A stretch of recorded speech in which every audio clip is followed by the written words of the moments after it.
네, 하나님의 말씀을 함께 보도록 하겠습니다. 고린도후서 8장 1절부터 5절입니다. 함께 읽겠습니다. 형제들아, 하나님께서 마게도냐 교회들에게 주신 은혜를 우리가 너희에게 알리노니 환난의 많은 시련 가운데서 그들의 넘치는 기쁨과 극심한 가난이 그들의 풍성한 연보를 넘치도록 하게 하였느니라. 내가 증언하노니 그들이 힘대로 할 뿐 아니라 힘에 지나도록 자원하여 이 은혜와 성도 섬기는 일에 참여함에 대하여 우리에게 간절히 구하니 우리가 바라던 것뿐 아니라 그들이 먼저 자신을 주께 드리고 또 하나님의 뜻을 따라 우리에게 주었도다. 아멘. 네, 우리에게 기쁨이 있다면 어떤 것이 우리의 기쁨의 원인과 동기들이 되고 있습니까? 오늘 성경은 넘치는 기쁨에 대해서 이야기합니다. 주체할 수 없을 만큼 기쁨이 막 차오르는 거예요. 그 넘치는 기쁨, 그 넘치는 기쁨에 대해서 함께 나누기를 원하는데, 여러분, 이 세상을 살아가는 동안 우리는 내 것이라는 생각을 많이 하게 되죠. 이것도 내 것, 저것도 내 것, 내 소유라고 생각하는 것들에 대해서 다 내 것이라는 생각을 하게 됩니다. 그렇지만 성경은 이 모든 것이 다 하나님의 것이다, 하나님의 소유권을 주장합니다. 욥기 41장 11절에도 보면은 그렇게 말씀하고 있죠. 같이 읽어볼까요? 누가 먼저 내게 주고 나로 하여금 갚게 하겠느냐? 온 천하에 있는 것이 다 내 것이니라. 하나님이 말씀하시는 거예요. 온 천하 다 있는 모든 것들은 내 거다, 내 거. 창조 주신 그분이 소유권을 가지고 계시던 그분, 당신이라는 겁니다. 시편 24편 1절에도 보면 땅과 거기 충만한 것과 세계요 그 가운데 모든 사는 자들도 다 여호와의 것이다. 여러분 인정하십니까? 네, 그분이 창조 주시니까요. 학교에서 2장 8절에 보니까 은도 내 것이고 금도 내 것이라 만군의 여호와의 말이니라 그랬습니다. 하나님이 모든 것의 주인이라는 사실을 성경 곳곳에 이야기하고 있거든요. 신명기 8장 18절은 또 뭘 말합니까? 한번 같이 읽습니다.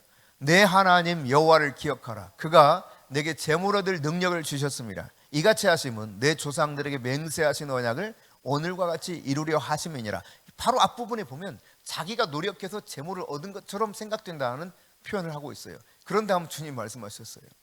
그게 아니야. 내가 너에게 재물 얻을 능력을 주어서 네가 그 재물을 얻게 된 거야. 이 말은 무슨 말입니까? 그거 내 거야. 그런 말씀입니다. 여러분 고린도전서 6장 19절부터 20절도 이렇게 이야기하고 있죠. 심지어 우리를 주님께서 자기 자신을 내어주고 사셨기 때문에 우리의 몸 자체도 주님 것이라는 거예요. 너희 몸은 너희가 하나님께로 받은 바 너희 가운데 계신 성령의 저인 줄 알지 못하느냐. 너희는 너희 자신의 것이 아니다 그랬어요.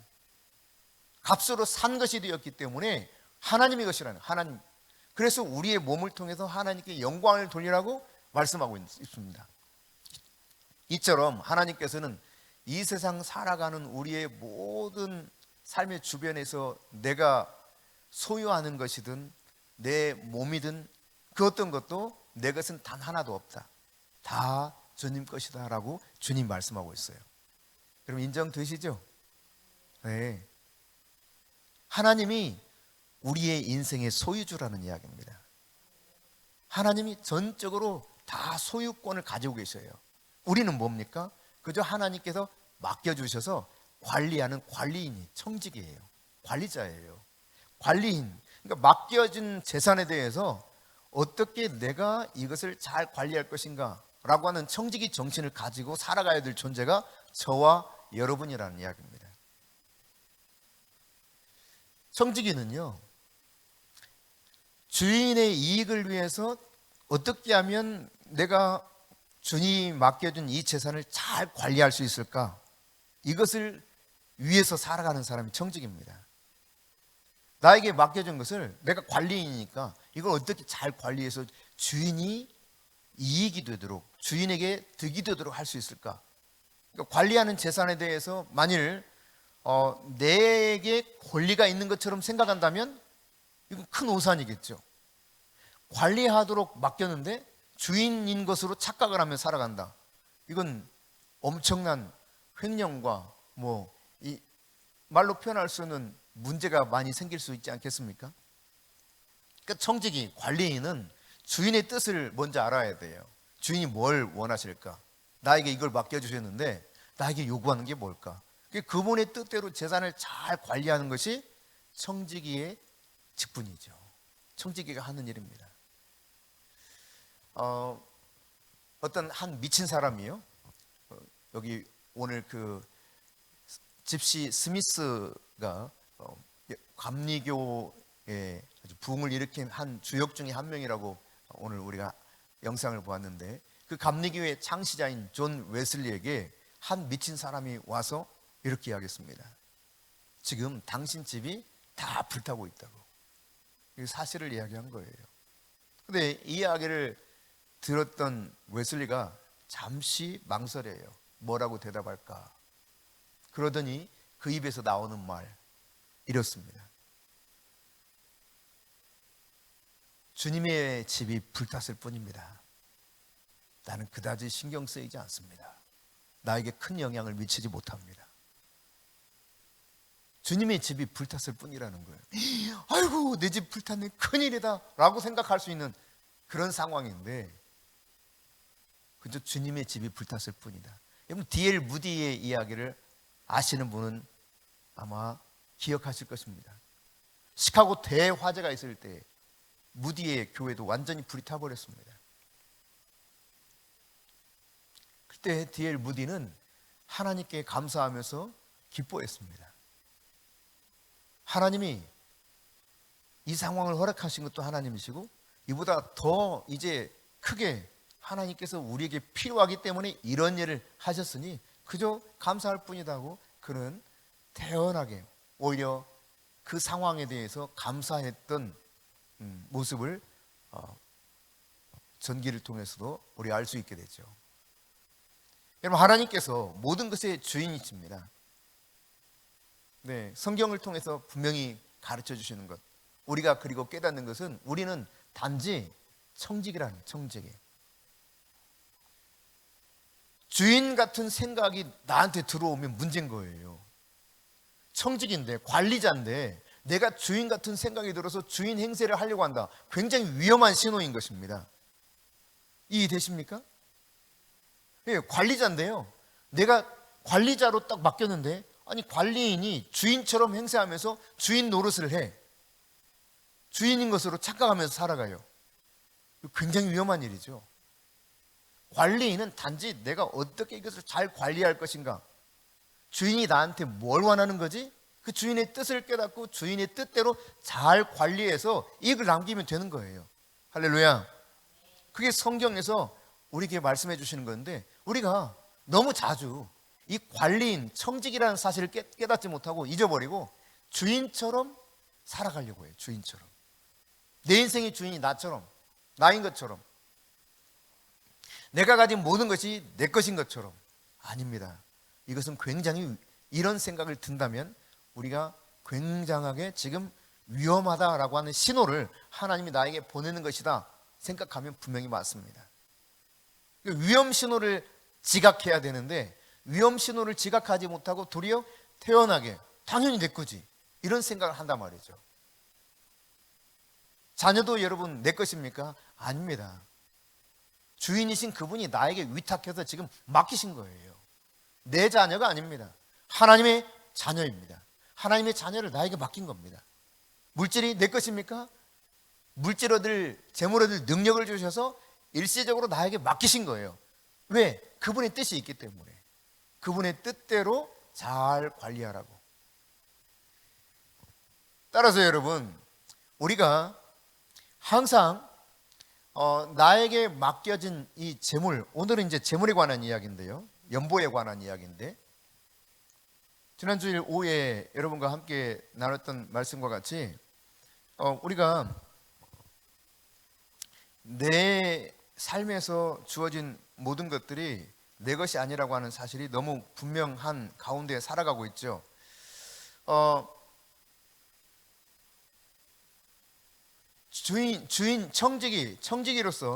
청지기로서 우리가 살아가게 될 때에 하나님께서 모든 것의 주인이다, 이 사실을 인정한다면 이제 주님이 나에게 맡겨준 이 재물, 제가 자꾸 생각이 잘 안 나가지고 좀 이렇게 헤맸습니다. 예, 그래요.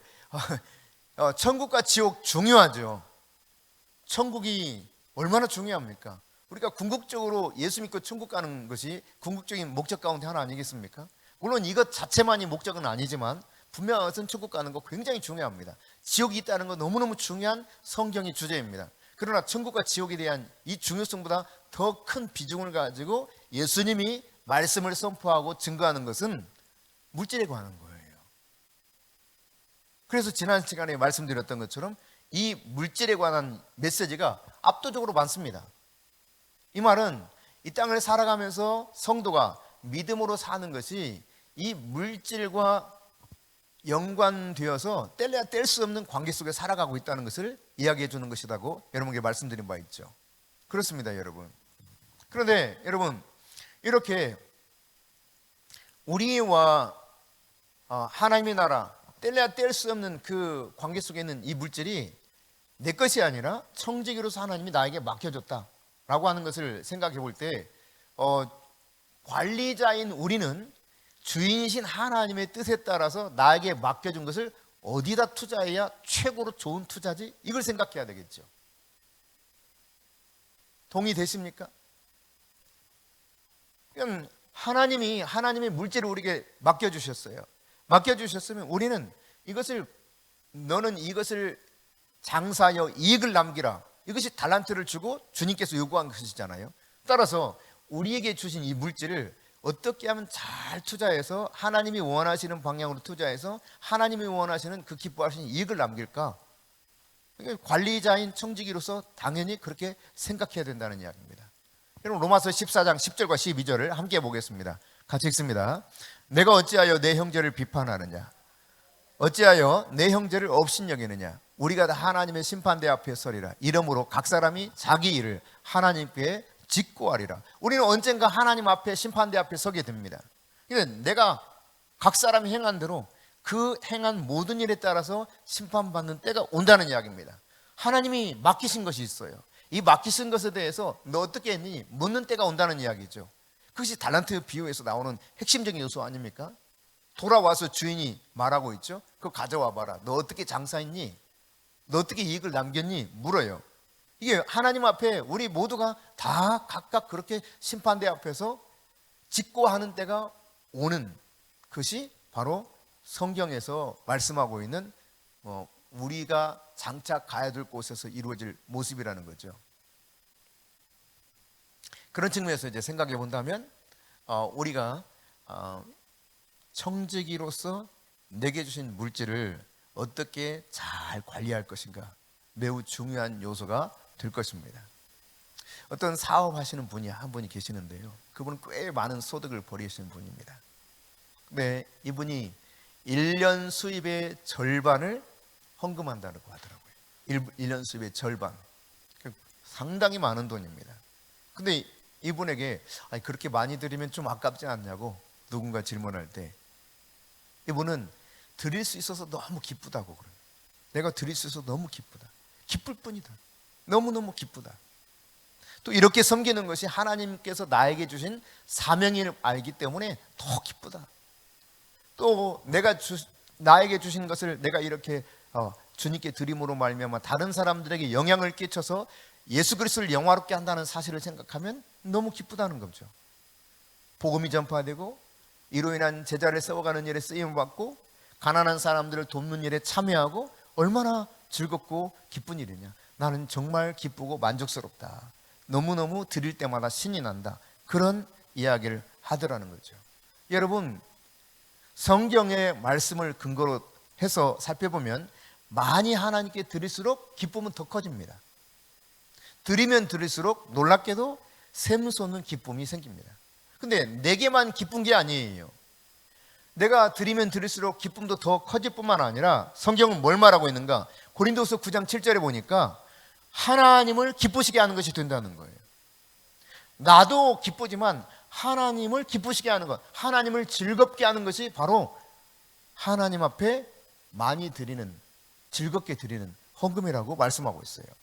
심지어 이 마게도냐 교회 지역 중에 헌금에 대해서 가장 바울이 칭찬했던 교회가 어디냐면 빌립보 교회입니다. 이 빌립보 교회는 어떻게까지 말씀하고 있는가? 빌립보서 4장 4절에 기뻐하라라고까지 명령합니다.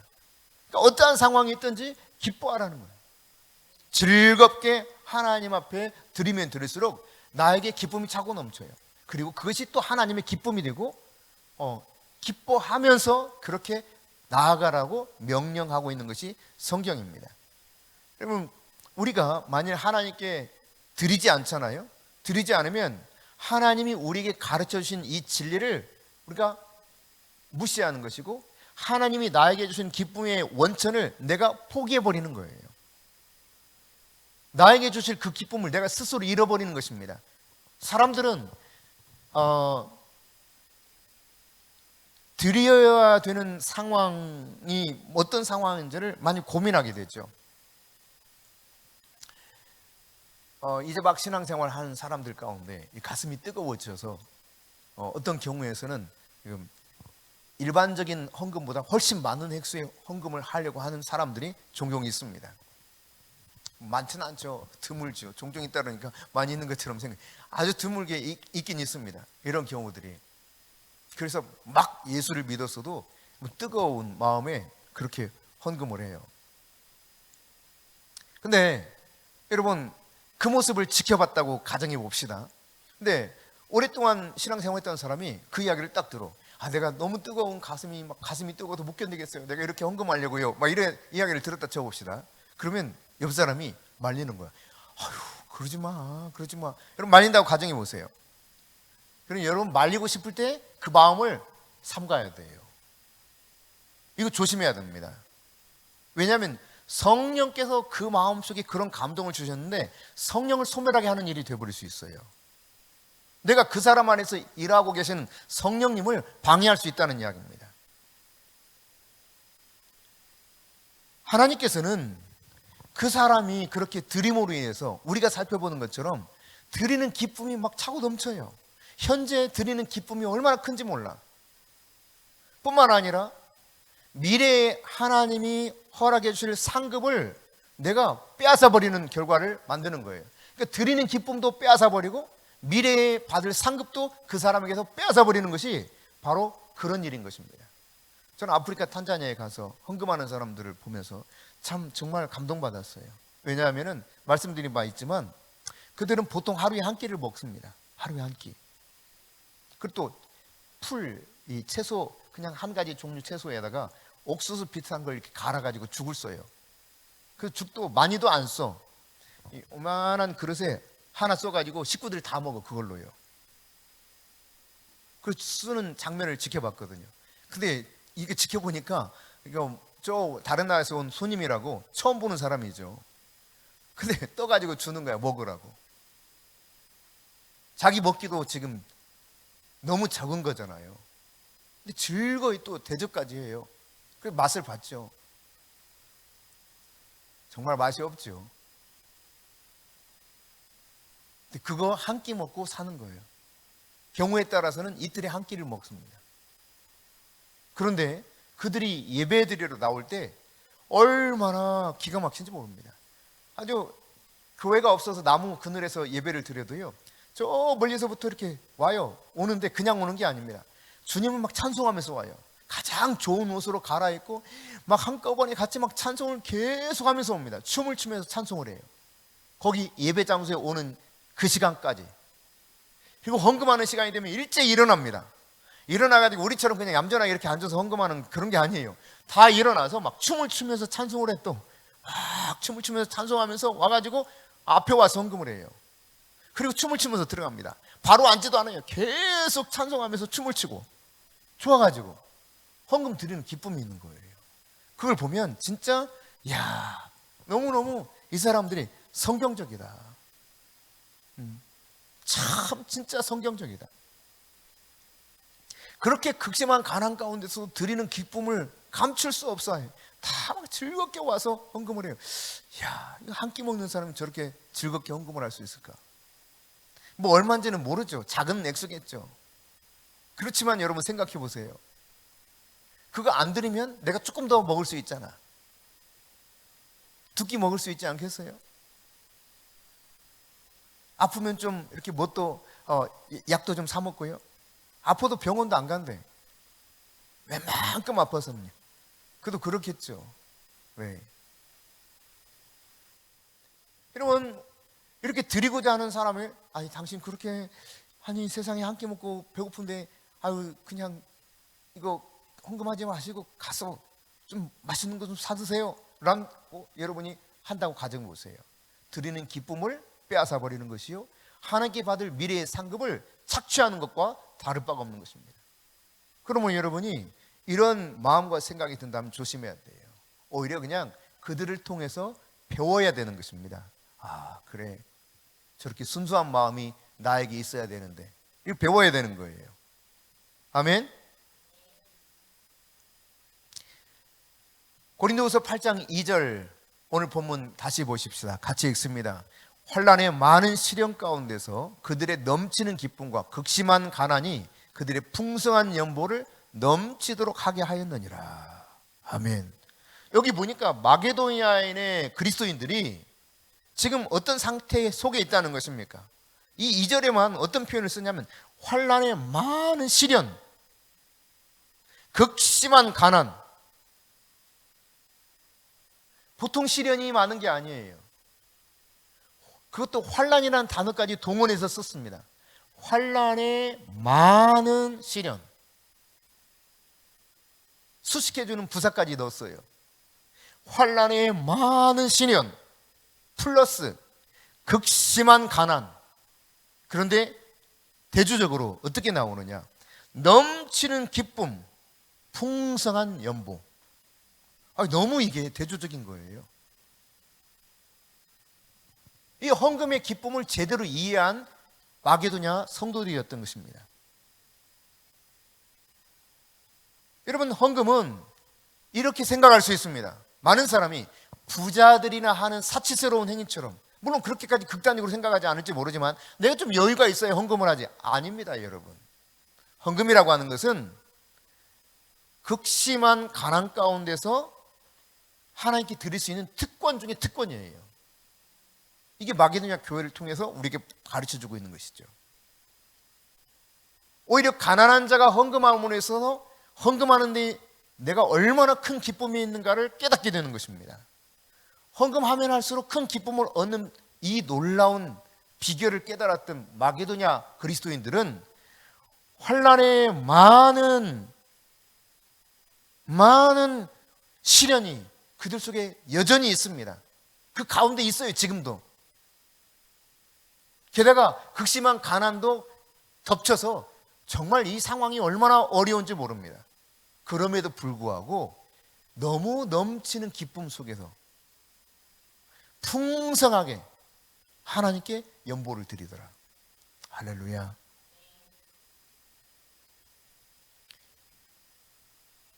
오늘 4절 말씀 보십시다. 4절 같이 읽습니다. 이 은혜와 성도 섬기는 일에 참여함에 대하여 우리에게 간절히 구하니. 여러분 잘 다시 한번 읽어보세요. 이 말씀을 잘 생각해 보면서 다시 읽습니다. 이 은혜와 성도 섬기는 일에 참여함에 대하여 우리에게 간절히 구하니. 이게 무슨 말입니까? 지금 바울 일행에게 제발 우리 헌금하지 말라고 하지 말라는 거예요. 간절하게 우리 헌금하게 해주세요 이랬다는 겁니다. 지금 이 사람들이 나 제발 좀 헌금하게 해주세요. 지금 다른 사람의 도움을 받아야 될 입장인데 아니라는 거예요. 이들의 요구는 뭐냐? 정말 간절한 마음으로 우리도 기꺼이 헌금에 참여할 수 있도록 좀 해달라, 이렇게 요구했다는 것입니다. 어려운 경제 상황이 여러분 이 마게도냐인들의 기쁨을 빼앗아가는 것을 절대로 그들은 허용하지 않았다는 이야기예요. 하나님이 주시는 놀라운 기쁨이 있었어요, 연보를 드릴 때마다. 근데 그렇다고 이 극심한 가난이 내게 있고 많은 환난이 있다고 헌금을 드리는 기쁨을 내게서 빼앗아가는 일 절대로 없기를 원합니다, 그 말입니다. 헌금의 특권을 간청했다는 이야기예요. 헌금은 여러분 가난한 자의 특권입니다. 가난한 자가 하나님 앞에 정말 최고로 영광 돌리고 최고로 기뻐할 수 있는 한 가지 일이 있다면 헌금이에요, 헌금. 물질을 심어야 물질이 오는 것입니다.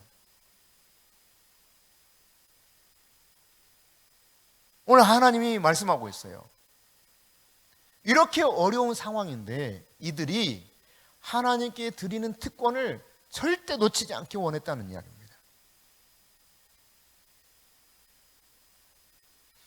하나님께서 출애굽한 이스라엘 백성들에게 모세를 통하여서 성막의 설계도를 보여주시고 성막을 건축하라고 하죠. 성막을 건축하는데 대부분 다 금으로 만들었기 때문에 굉장히 돈이 많이 들었습니다. 그런데 출애굽기 36장 5절부터 7절에 보니까 뭐라고 기록되었는가? 모세가 백성들한테 말하는 거예요. 너무 이제 말하자면 헌금이 너무 많은 거예요. 너무 많이 가져와서 이제는 남기 때문에 더 이상 가져오지 않아도 된다고 그렇게 이야기했다는 것입니다. 그래서 그들이 진중에 공포하죠. 뭐라고 공포합니까? 성소에 드릴 예물 이제 더 다시 일부러 만들어 가지고 올 필요 없다는 거예요. 그때 돼야 백성들이 가져오는 걸 그쳤더라. 너무 기뻐가지고 그들이요 서로 이 성막 금덩어리로 된 다양한 기구들을 만들기 위해서 기꺼이 가져와서 드렸다고 말씀하고 있죠. 더 가져오지 말라고 말려야 했다 이 말입니다. 저희 성도들도 참 대단하다고 생각됩니다. 예. 50명 모이는데 그 50명이 서로 한 군데 도울 수 있다는 거. 제가 더 이상 이제 이 선교연금 그만하라고, 더 이상 안 해도 된다고, 더 해도 되냐고 묻는 분이 계셨어요. 아니 안 해도 된다고.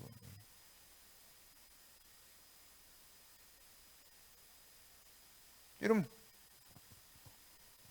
다윗이 역대상 29장 14절에 뭘 이야기합니까? 나와 내 백성이 무엇이기에 이처럼 즐거운 마음으로 드릴 힘이 있었나이까? 여러분 성전을 건축하기 위해서 준비하는 과정 속에 하는 이야기입니다. 모든 것이 주께로 말미암아 싸우니 우리가 우리 손에서 받은 것으로 주께 드렸을 뿐이니이다. 주님이 주셨고 주님께 드렸을 뿐이지 자랑할 거 아무것도 없다는 것입니다. 그저 감사해서 즐거운 마음으로 그렇게 드렸던 것이죠. 오늘 8장 1절에서 뭘 말합니까? 형제들아 하나님께서 마게도냐 교회들에게 주신 은혜를 우리가 너희에게 알리노니 그랬어요. 여러분 하나님이 은혜를 마게도냐 교인들에게 주셨다는 거예요. 은혜를. 근데 어떤 은혜입니까? 이 은혜라고 하는 단어가 6절에 보면 6절 읽어봅니다. 그러므로 우리가 디도를 권하여 그가 이미 너희 가운데 시작하였은즉 이 은혜를 그대로 성취하게 하라 하였노라. 여러분 이 말씀을 공동 번역으로 다시 보겠습니다. 같이 읽습니다. 그래서 우리는 디도더러 여러분에게 가서 이미 시작한 그 은혜로운 모금 사업을 마저 끝내라고 권했습니다. 다시 말해 헌금이에요. 헌금. 이 은혜라고 하는 카리스라고 하는 단어가 은혜, 하나님이 주신 마게도냐 교인들에게 주신 은혜가 뭐냐? 네, 헌금하는 은혜를 줬다는 거예요. 극심한 가난 가운데서 많은 환난 가운데서 그 속에서 헌금의 은혜를 주셨다는 거예요. 이 은혜도 7절에도 보면 6절에 이 은혜를 그대로 성취하게 하라. 즉 헌금하는 것을 그대로 다 하도록 해라 이 말입니다. 너무 가난하니까 저들 좀 헌금하지 않아야 되는 게 아니요. 모금 운동 이제 공동 번역에서 번역을 그렇게 했는데 말하자면 구제헌금입니다. 헌금 더 하게 하라는 거예요. 그런 다음에 여러분 7절에도 보면 오직 너희는 믿음과 말과 지식과 모든 간절함과 우리를 사랑하는 이 모든 일에 풍성한 것 같이 이 은혜에도 풍성하게 할지니라. 이 은혜도 역시 헌금하는 은혜입니다. 우리는 은혜를 내가 어떤 것을 받는 것을 은혜라고만 생각합니다. 내가 진짜 은혜 받았다고. 그 뭘 하면 거의 다 내가 받은 거예요. 내가 누리고 살아가는 거. 근데 하나님이 은혜를 표현할 때 뭐라고 말합니까? 네, 이 은혜가 얼마나 풍성한가. 하나님께 드리는 게 은혜라는 거예요. 하나님께 드리는 게 즐거움이요, 하나님께 드리는 게 기쁨이요, 하나님께 드리는 것이 진짜 은혜라는 것입니다. 오늘 이 은혜가 여러분에게 넘쳐날 수 있기를 바랍니다. 그러면 여러분 어떻게 이 은혜에 따라서 즐거이 헌금할 수 있었는가? 그 헌금의 동기가 뭔가? 오늘 성경이 우리에게 가르쳐 줍니다. 9절입니다. 9절이 있습니다. 우리 주 예수 그리스도의 은혜를 너희가 알거니와 부유하신 이로서 너희를 위하여 가난하게 되심은 그의 가난함으로 말미암아 너희를 부유하게 하려 하심이라. 아멘. 그렇습니다, 여러분. 주님께서 철저하게 우리를 위해서 희생하시고 낮아지시고 우리 위해서 모든 것을 내어주셨던 이 헌신이 바로 우리가 주님 앞에 드릴 수 있는, 헌금할 수 있는 동기가 되는 거예요. 다시 말해서 예수님이 나에게 베푸신 은혜를 생각하니까 그분 앞에서 내가 헌금하지 않을 수 없다는 말이에요. 당연히 나타나는 반사적인 행동이 바로 이 은혜에 참여하는 것이라는 것입니다. 예수님이 나에게 먼저 주셨기 때문에 그분이 나를 부유하게 하기 위해서 그 모든 것의 주인이신 그분이 다 비우시고, 케노시스, 완전히 비운 거예요. 텅 빈 겁니다. 완전히 텅 비우신 채로 이 세상에 지극 가난한 자로 오셨어요. 왜? 우리를 그 안에서 부유하게 하려고. 예수님 평생 믿어서도 나는 부유한 거 모르겠는데요. 아닙니다, 여러분. 이미 부유한 자입니다. 우리는 하나님 나라의 자녀가 되었고 우리에게는 예수님과 동등하게 기업을 상속받을 수 있는 엄청난 특권을 누리고 있는 자입니다. 단지 지금 내가 현재 사용하는 것에 있어서 필요성이 없으면 그냥 사용하지 않을 수 있는 거예요.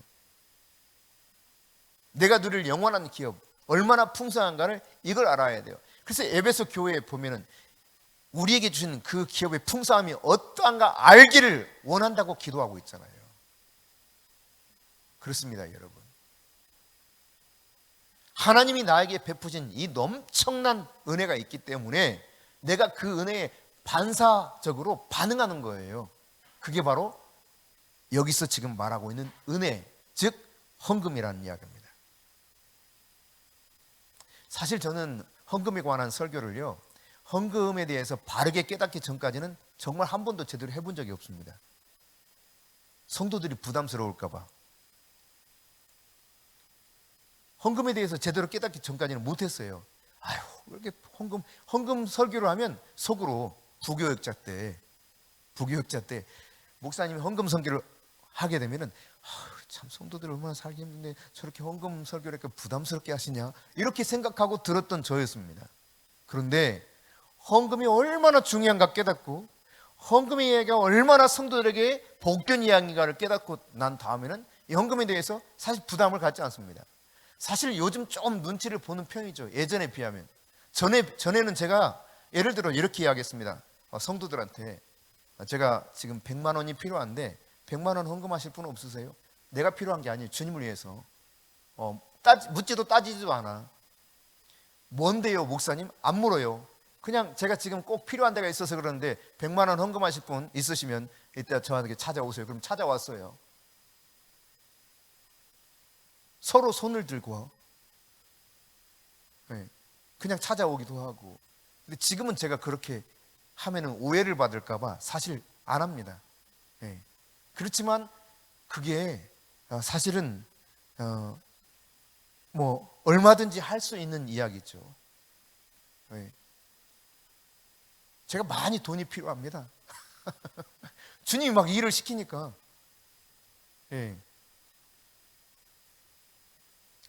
뭐 우리가 돈으로 일한 건 아닙니다. 그런데 일하게 하면 돈이 필요합니다. 근데 신기하게 하나님이 하게 하시는 일들은 채워주시더라고요. 오늘 여러분 왜 우리가 헌금하느냐? 예수님이 우리를 위해서 완전히 다 희생하고 다 내어주셨기 때문이에요. 우리를 부유하게 하시려고 이미 가난한 몸, 케노시스, 텅 빈 채로 우리에게 오셨기 때문인 것입니다. 여러분 헌금에 대한 이야기가 고린도 교회에 편지할 때 이 고린도서 8장과 9장 무려 2장에 걸쳐서 이야기합니다. 2장에 걸쳐서요. 그러면서 9장 마지막, 여러분 보세요. 9장 마지막 15절, 이게 9장 헌금에 대한 마지막 이야기예요. 같이 읽습니다. 말할 수 없는 그의 은사로 말미암아 하나님께 감사하노라. 정말 표현할 수 없다는 거예요. 헌금을 생각하면 생각할수록 너무너무 표현할 수 없는 감사가 차고 넘치더라. 그게 헌금에 대해서 마지막으로 바울이 결론 지은 이야기 중에 하나입니다. 그렇습니다, 여러분. 이처럼 하나님 앞에 우리가 감사할 수 있는 것, 특권 중에 하나가 하나님께 드릴 수 있다는 자체예요. 할렐루야. 그 액수가 얼마인지 그냥 우리가 생각하는 얼만큼 많이 드렸냐라고 하는 것이 양적인 기준이 아니죠. 주님께서는 그 사람이 얼만큼, 그 사람의 형편에 얼만큼 정말 주님 앞에 최선을 다했는가, 이것을 오히려 보시고 계시는 것이 주님이라고 하는 것을 우리가 잘 알고 있습니다. 그럼 민수기 18장 24절에 보면은 이렇게 기록합니다. 같이 읽습니다. 이스라엘 자손이 여호와께 거제로 드린 11조를 레위인에게 기업으로 주었으므로 내가 그들에 대하여 말하기를 이스라엘 자손 중에 기업이 없을 것이라 하였노라. 그러니까 요즘 시대로 말을 하자면 이런 표현입니다. 목회자가 밖에 나가서 일해서 돈 버는 거 아니니까 성도들이 11조를 해서 목회자를 도와야 된다, 이런 표현이 하나님의 표현을 바꿔서 말하면, 그러니까 영적 지도자들을 위해서 그들에게 필요한 것을 공급하는데, 1차적으로 보면 다시 말씀을 띄워주세요. 같이 읽습니다. 다시 한번. 이스라엘 자손이 여호와께 거저로 드리는 11조를, 자 보세요. 이스라엘 백성들이 누구에게 드렸습니까? 영적 지도자인 제사장들에게 드렸습니까? 그렇진 않아요. 그들은 여호와 하나님 앞에 드렸습니다. 근데 여호와 하나님께 드린 것을 여호와 하나님은 하나님의 일을 감당하도록 한 제사장과 레위인들에게 그것을 기업으로 주신 거예요. 그러니까 영적 지도자에게 하나님께서는 이처럼 공급해 주시는 겁니다. 그러니까 개인적으로 여러분이 어떤 목적에 의해서 헌금한다 할지라도 저에게 주시는 게 아니에요. 하나님께 드리는 겁니다. 간혹 이렇게 혼동하는 사람이 있더라고요. 마치 저에게 주는 것처럼. 굉장히 부담스럽게 만드는 경우가 있어요. 나에게 주는 게 아닌데 지금 하나님께 헌금하는 건데, 하나님께 헌금하는 것을 마치 나의 개인에게 주는 것처럼 하는 경우가 저도 한 번 있어요. 이 사람이 좀 착각하는 것 같으네. 제가 이제 그런 생각을 하죠. 왜 이 사람이 이렇게 착각을 하고 있지? 나한테 주는 것처럼 왜 하나님께 드리는 건데? 여러분, 하나님께 드리면 하나님은 영적인 지도자에게 공급해 주셔요. 갈라디아서 6장 6절입니다. 같이 읽습니다. 가르침을 받는 자는 말씀을 가르친 자와 모든 좋은 것을 함께하라. 그러니까 영적 지도자에게 성도들이 기꺼이 재정적으로 후원해야 된다고 하는 사실을 성경이 이처럼 기록하고 있습니다. 그러나 여러분, 먼저는 하나님께 드리는 거죠. 고린도후서 8장 5절도, 오늘 본문 5절도 그 이야기를 하고 있습니다. 자, 같이 읽습니다. 우리가 바라던 것뿐 아니라 그들이 먼저 자신을 주께 드리고, 주님께 먼저 드리는 거예요. 이게 드리는 것이 지금 특정하게 어려워하는 구제헌금을 하고 있습니다. 당사자들, 예를 들어 우리가 튀르키예를 위해서 헌금했습니다. 그들을 위해서 드린 것이 아니라 하나님께 드린 거예요. 하나님이 그들에게 공급해 주시는 거예요. 그 표현이에요. 하나님은 거제로 11조를 드리게 했고 이것을 영적 지도자들에게 공급해 주시고 있는 것이죠. 오늘 이 마게도냐 교인들의 넘치는 기쁨이 어디서 왔습니까? 어려움이 없어서 저들에게 너무 이제는 살만해, 너무너무 기뻐, 그런 것이었습니까? 이들은 환난도 보통 환난이 있는 것이 아니었습니다. 환난에 많은 시련이 지금 있습니다. 그리고 얼마나 힘들었든지 성경이 과장되게 표현하지 않기 때문에 극심한 가난 가운데 있다고 말하고 있습니다. 근데 그들은 어디에서 기쁨입니까? 이 가난이 해결되었습니까? 환난이 사라졌습니까? 아니었습니다. 그들의 넘치는 기쁨은 바로 하나님께 드리는 데 있었다는 사실이에요. 할렐루야. 네, 오늘 우리에게 넘치는 기쁨과 하나님의 놀라운 상급을 받을 수 있는 이 기쁨의 특권, 성도의 특권을 여러분 모두가 놓치지 않기를 축복합니다.